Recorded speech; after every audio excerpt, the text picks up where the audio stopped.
শহরকে নতুন করে সাজিয়ে তোলার উদ্যোগ আগেই নিয়েছিল বর্ধমান পৌরসভা। আর এবার শহরকে যানজট মুক্ত করতে সেই তালিকায় সংযোজন হলো হল্লা গাড়ির। পৌর শহরকে যানজট মুক্ত রাখার জন্য বহু প্রচার করেও কাজ না হওয়ায় এবার পথে পথে ঘুরবে বিশেষ গাড়ি। নজর রাখবে সব দিকে, প্রচার চলবে সব সময়। আমজনতাকে সচেতন করতে এই প্রয়াস নেওয়া হলো। সে কারণে উদ্বোধন করা হলো এই গাড়ির। উপস্থিত পৌরসভার কাউন্সিলর পরেশচন্দ্র সরকার এবং বর্ধমান দক্ষিণের বিধায়ক খোকন দাস উপস্থিত ছিলেন হল্লা গাড়ির উদ্বোধনে। এই গাড়িতে সিভিক ভলেন্টিয়ার এবং পুলিশ কর্মীরা উপস্থিত থাকবেন, যারা ফুটপাথ দখলকারীদেরকে বোঝাবেন।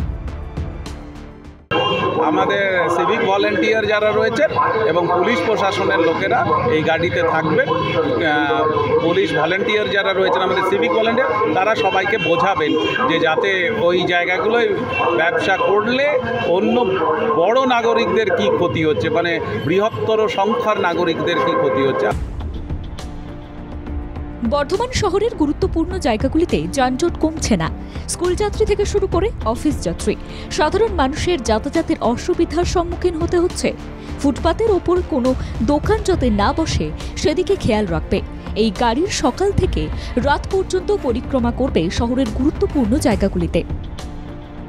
ব্যুরো রিপোর্ট, বাংলা জাগো।